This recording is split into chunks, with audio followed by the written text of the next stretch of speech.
Okay, welcome to FX Replay's Profit Playbook.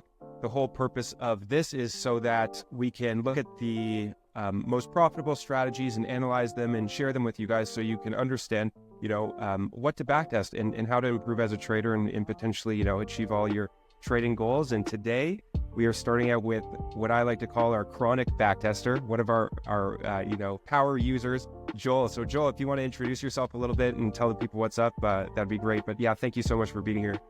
Hi. Yeah, thanks for having me. So I'm Joel Carpenter. I'm a full-time trader. My wife and I both quit our jobs a couple of years ago, moved into a van in Europe. We're both from Australia, but we moved into a van in Europe and put all our efforts into trading. We're not living off our profits yet, but we are profitable, and we've, got some evaluations passed and got a payout, and so we're well on the path. But this particular strategy that we're talking about today was something that we manually backtested the old way on TradingView with a spreadsheet, and did a year of backtesting this strategy and started trading it, and it sort of plateaued over the end of last year, and I think we got onto FX Replay maybe August time, and I just started like, okay, well, this one's not working, let's try something else and something else and something else. And I guess FX Replay has just become my drug at the moment, trying to find that thing that works, and it's made it a lot quicker to get quick results. So we're at it full time, trying to turn a profit. We've got we sold our house. We've got another year to go before we run out of money. So 2024 is the year. That's a short story about where we're at and where we came from. I love that. And so, because we've been seeing you, like I said earlier when we were talking just on Twitter, seeing all the time, a new strategy that Joel has been testing. And it's not just some short period of time either. It's like an absurd amount of time. So, manually testing takes a lot of effort, a lot of time, and you've been putting in that effort. So, I'm hoping that it all pays off soon, and maybe sometime we can go out and meet up for a couple drinks, of your choice. I would love that. I get accused of strategy hopping a lot, and I'm like, no, look, I'm just a full-time trader. We've got one or two strategies that we trade live, like the one that sort of plateaued last year. We're still trading it live, and we're trying to, deal with the drawdown and get out of it. And what we're talking about today is just a variation on that. So I often will, almost A/B test, like, okay, what if we shorten the stop loss but increase TP, or shorten the TP and increase, and you're just tweaking and tweaking. So don't strategy hop a lot. I've just got a hell of a lot of spare time, and I want to be profitable. So backtesting is the way to do it. Yeah, and it's funny that you say that, because it's true as a full-time trader. That's something I've been trading for 7 years, and a lot of the time is really not doing a lot, and so you have to fill that time with something. And what better way than to optimize your systems and to try and develop without wasting actual capital on, like now with FX Replay, if you could test and use fake money or test in practice in a way that you're not actually risking live capital. And I think that that's the best way to do it. So I think you're doing it completely right. It's just, it takes time. That's the sad truth of it. See, man, I just have to add that this is one of the coolest stories that I've heard. Yeah, likewise. What a, old move you did. And what a wife did, most people will never experience that kind of support and partnership. Give you the quick background on that. We started in crypto. We joined one of those crypto MLM, multi-level marketing. Absolutely. Back in Australia, and we had a couple of friends that were doing all right, and we were both working for the same corporate. We worked in telecommunications. I'm an IT guy. My wife was a manager, and we bought the house.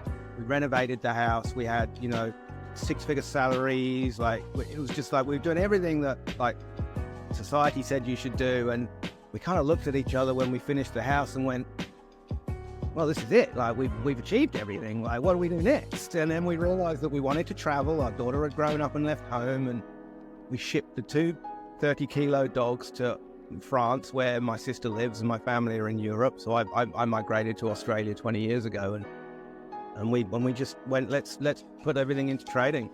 It's been 2 years and we're still not profitable, but we know it can take 3 to 5 to get fully profitable. And just like, I'm working harder now than I ever was in corporate. I'm putting more hours in than I ever did when I did my degree. Like, I'm just I can imagine now it's probably quite rewarding, because it's there's a purpose and there's a reason for the struggle. And there's a book that I read, and I'm blanking on it, but Chris, you gave me the Spanish version of it. What is it called again?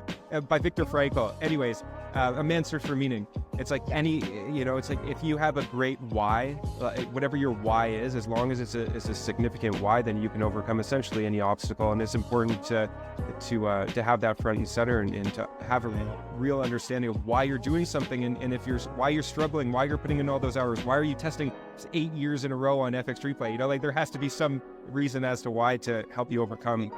We're multinational. We've got aging parents in the UK, in Bulgaria, and in Australia. I need to be able to get on a plane and be in like the other side of the world at the drop of a hat, without having to put it on my credit card, without having to ask for time off work, without, I need to be able to get on a plane. And we love travel. I just want to travel. Like, we've had the best time the last 2 years living in this RV, roaming around Europe, just trading on a 13-inch MacBook every single day, 12 hours a day. FX Replay, just nuts all day, every day, and I don't hate it. Like, I love that. That's awesome. I don't hate it. I hate it. I hated my corporate job, but as someone said once before, you either buy someone else's boat or buy your own boat. So. Absolutely. No, I love that, and I think it's so true. It's so true. I mean, hey, you're on that path now, and again, you just keep doing your thing, and you'll get there, right? If you're doing the right thing, you're taking steps forward, eventually you get to that destination, even if there's there's construction in the road. Okay, but at least if you know your destination, you have to take a left and then a right to get back on track. You know exactly where it is once you have that destination. So, and even if we get back, because we're moving back to Australia in what will be summer here, but winter there, about June, July time. And I've said to Jamie, my wife, if we have to get jobs because we're not there yet, I'll go and stack shelves in a supermarket at night, and I'll keep trading. Or actually, the other way around, because New York Open is in the middle of the night, so I'll stack shelves during the day and be up in the middle of the night trading New York Open. I love it, dude. Yeah, I was going to say, Chris can resonate with this pretty heavily from the position that he was experiencing too, and so it's awesome to see. Yeah, man. I've came from a lot of struggle. Yeah. I've tried like multiple strategies. Matt is my mentor, so I learned from him, and he was the one that took me from not knowing the right knowledge, let's say, to get to pass a challenge and basically double my own account. And since that it's been just improvements. But it's always painful and it's always challenging, and there's always something in your life that will present itself right where you want to be. And I don't know, it's just accepting that it's always gonna be a little painful, but not quitting, I think, is the ultimate. Yeah, it's pain I chose, though, right? It's exactly. It's the pain that someone else is giving to me. Exactly, and that's a lot more bearable, when it is your own causing. But no, I love that, Joel, and I appreciate you letting us in a little bit of your life. I'm telling you. Yeah, likewise. It's super exciting, and again, I wish nothing but the best for you. And again, we're always here if you need anything. Again. But yeah, I think now I guess we should just dive into the strategy that you've been kind of optimizing. And you said that it's based off of the old strategy, but it's a little bit more optimized based off of your results. And so, yeah, we'll throw up FX Replay here, and maybe you can talk us through what that strategy is, and how'd you come up with these new refinements?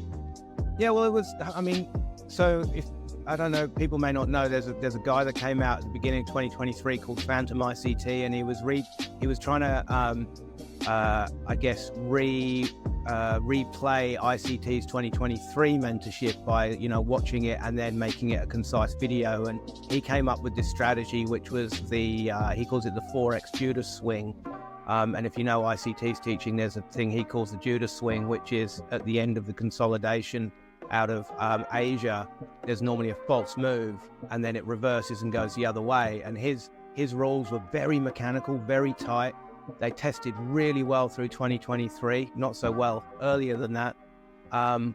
But it was basically 8 p.m. to 3 a.m. New York time, and then look for a trade off the end of the Asia session from 3 a.m. And it's basically whichever side of the range it breaks out of, you're looking for a structure break in the opposite direction. And when you get that structure break, you enter, you take your 2 to 1, stop loss above the swing, get out, done. And then you do the same off the back of the London session when the New York session opens. And there's one guy from the UK called Callum who I've been talking to a lot, and he'd been messing around on one of his strategies with taking partials.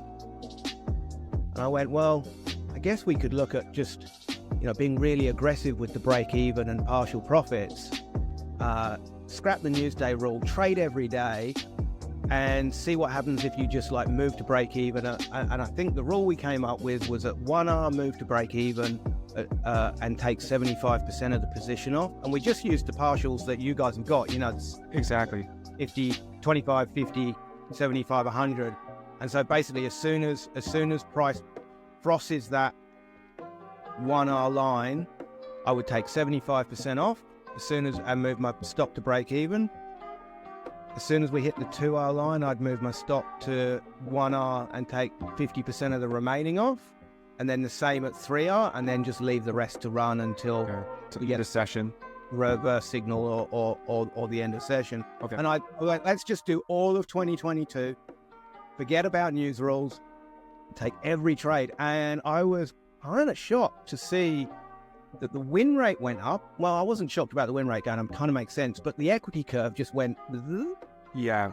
It went into this beautiful staircase. And I was going to say, I would imagine it would be a lot more steady due to the partials, just being a lot more linear. It's a lot more. And we haven't started trading it live yet because we're still working on a few other things that may be better, but it's a lot of work. It's a lot more. The original Phantom ICT Forex Judas swing is a set and forget. Mm-hmm. Trade on, put your stop in place, put your take profit in, walk away, get on with your day, which is great for people that, need that kind of trade. Taking 3 partials, moving your stops around, trading it on MT5, and, it's all very, it's all a little bit sort of fine detail and, watching it and taking a trade every 2 trades a day rather than 2 trades a week is kind of what we want. We want to be, and I think you feel forward motion a little bit more. So we haven't gone live with it yet. We're kind of waiting for March because didn't trade very well or didn't perform very well in January, February last year. So we kind of just letting the markets come back from the holiday season and we'll go again. But it was I forget how many overall trades for the year, but it was it's like 300 or 400 trades in the year, and it just it significantly reduces the amount of return per trade. But you just it was just a learning experience to go, okay, right, take a bit off the table, slap your stop to break, and then Callum on Twitter was like, have you tried taking partials and moving your stop to break even? I went, yeah, let's go study that. 2022 was the year I picked to study it because traditionally the Phantom strategy was not good in 2022. It had a win rate of 35 and 22R for the year or something. And I was like, what? If I can use the same idea with the Judas swing, but add these partial profits in and move my stop loss up continually, trail the stop, basically manually trail the stop.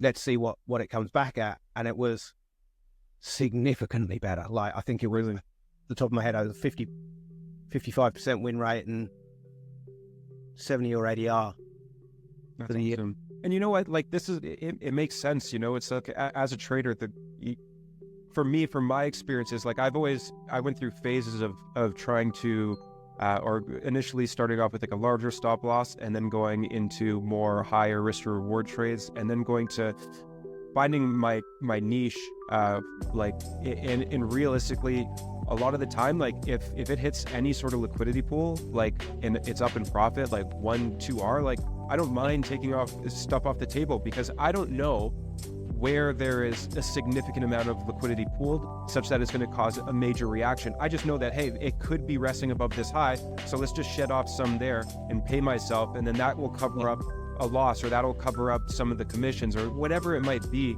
And over time, like, that's what I've noticed in mine, is just a much steadier equity curve. It's not so much me hoping and praying for, oh, I need to hit this 5R or have these fixed R multiples in my head. It's just, is it at liquidity? Yes, take off. Like, it seems a lot more, understanding and easy to do that. But yeah, let's go back up to this one. We'll start off. Yeah, because like, ultimately, what I want to know is, like, okay, so say, for example, we're trading New York. Like, step one is to wait for the sweep, and like, so what does that sweep look like? And then what is also that structural point? What you define as a structural point to break, and then what's your entry and stuff?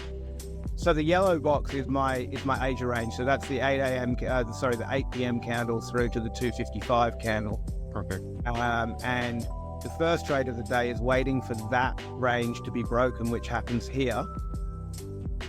And then once we get a swing, I'm looking for a break of structure. And on this particular trade, the break of structure happens when this candle gets broken. Exactly, because that candle right there has a lower high to the left of it. It creates a higher high, and then there's a lower high to the right of it. So that's why, and you're waiting for a closure outside or above this, in this case, a swing high, in order to validate that as a long. So actually my entry, and I do this all the time, my entry is actually on that candle. Yes. So when this candle closes, I enter at market here. And then, as I say, it used to be that we just run for 2R, but now the whole point of this test was to, I would have got stopped out on this one. I would have taken 75% off the table here at 1R, moved my stop to break even, and I would have got stopped to break even on that trade. So had we not got stopped to break even there, I would have taken it to 2R, and then my stop would have gone to the 1R level. Okay. And then it's just chasing, go to 3R, stop to 2R. Move it to 2R. Yeah, okay. And then what I'm doing is I'm taking 75% off the first at 1R, then 50 of the remainder, then 50 of the remainder, and then leave the runner go. And I would have got out of that trade the moment I got this reverse signal. Exactly. So now off the London range, I'm being presented with a short, and I would have just exited this trade when this one presented. Yeah, that makes complete sense. And so on that one, the swing low that you're looking at that got broken was at the bottom of that yellow candle there? Yes. Yeah, exactly. Yeah, so, and are you waiting for a closure typically, or is it? Yeah. Okay. Yeah, it's always a closure. It's always a closure below or above the swing. So that's actually closed one tick lower than these two here. Yeah.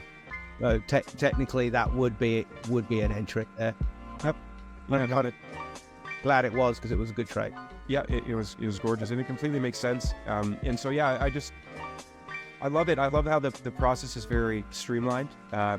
And then you're also paying yourself again, because it's so easy to fixate on the risk to reward and say, hey, it needs to hit 2R. But again, in this case, like if it hits that London low there, by the time it gets down to that London low, that's not 2R, but that's also a significant liquidity pool that might be worth scaling out on.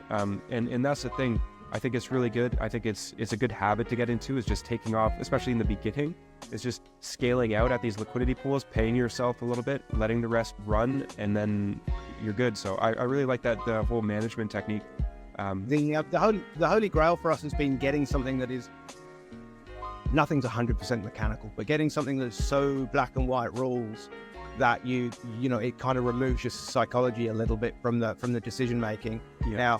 Now, you can argue all day with people on Twitter about what's better, discretionary or mechanical, but if you can get something mechanical that pays the bills whilst you're getting better at discretionary trading, that's really where I want to be. I want to have a set of rules for every scenario that a trade may present me, and it might be an impossible goal, but you've got to work towards having a a way to make a fairly mechanical way to make a decision at each point of a trade, and know what you're going to do, whatever happens next.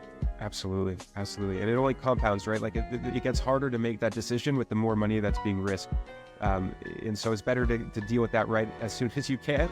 We made a decision to stop. I used to set my FX replay up with a $10,000 account, and my wife Jay was saying, "Oh, I know. I always go for $100,000. I need to familiarize myself with those numbers. I need to see those numbers on the down here. I want to see big ones, because when we actually have an account that's that big, I need to not be scared by that. You need to familiarize yourself with seeing large numbers at play. And it's only demo money, but you kind of still need to just be comfortable with seeing a $10,000 drawdown or whatever. Absolutely. Joel, I was going to ask one more thing. Was that I was wondering if you had like an analytics page of the Judas model essentially that you're testing, that we could look at just like overall results. And if not, no worries, no stress at all. So yeah, this is the 2022 all year, every day, EU only. Just Euro USD. Oh, that was the other thing about the original strategy was watching Euro and GBP and just thinking which one was the stronger of the two. So there was always, it's either whichever one entered first or whichever one looked stronger if they entered at the same time. And I didn't like that. I just wanted to focus on one pair. Yeah. This test was just Euro USD, and I mean, there's still some flat periods here. No, but that's a nice looking equity curve. Like that's what you want. Yeah. Go to the bank and put your money there. You will never. That's something like. Is that really achievable? Can I really expect to do 80% on my account in the year? Because if I can, I'm stoked with that. Like that. Yeah, that's phenomenal. Compounded. That's just such an incredible amount yearly if that's achievable. And again, like you have the results here that show that. And again, I don't know. I think that's incredible, and I think that's exactly what you want from a strategy, is that type of equity curve. There's no major, troughs. It's linear. There are some steady periods, but that's going to happen in any strategy, or at least from what I've seen. There's always periods in my trading that kind of go sideways, and you're there and you're just like, what the hell is going on? But at the end of the day, if you zoom out, it's going up, and that's ultimately that matters. And that's more than yeah, beautiful. It's just beautiful. It is. Yeah, and just for the ones that are watching us, this is the same strategy that you're using on your the one you explained us, right? This is the one where you modify the take profit to partials, right? It looks beautiful. Look at those returns on each month. Like, what else do you want? Like, honestly, for me, this is great. Yeah. And that's pretty acceptable for me too. Like that's if you're trading 1% risk, you're probably not going to blow an account with that. Exactly. Pretty much keep your risk up, and like 13 max win. Depends where you start in the. If you started trading in this month, you'd have some drawdown, but most of the year is a positive growth month. Most months are up in some direction. I think it was August and maybe November or maybe October with the negative months. Yeah. This is something that I love as well. Like this one, is it on the spreadsheet you track the highest price before the stop loss hit? Exactly. That's the max ideal and average ideal. It just goes to show, we track it for a couple weeks after, and just see what was the highest price that your trade would have run up to, and that's how we get those ideal average and max ideal. And so very very helpful. And that's been a really really useful stat to follow. Like I don't know, that's incredible. I don't know whose idea it was to track that on every trade, but it's quite powerful to know over what is it, 354 trades. Absolutely. Like, how many of them went to 3R? I can check that. How many of them went to 4R? I can check that too, Yeah, I love it, Joel. And honestly, I'm super grateful that you came on here and you showed us all this data. And again, you can just see for all the effort that it took to get to that, because even just testing for a full year manually like this it's no joke. Like it's not an easy task to do. So appreciate your time and your effort and everything, and being one of the power users on FX Replay, man. We are incredibly grateful to have you on. So thank you so much, man. Thank you. It's been really good. No worries at all. No worries at all. So I guess that'll wrap up this episode of the Profit Playbook with Joel. So appreciate you again, and yeah, we'll catch you all in the next one. Cheers. Bye.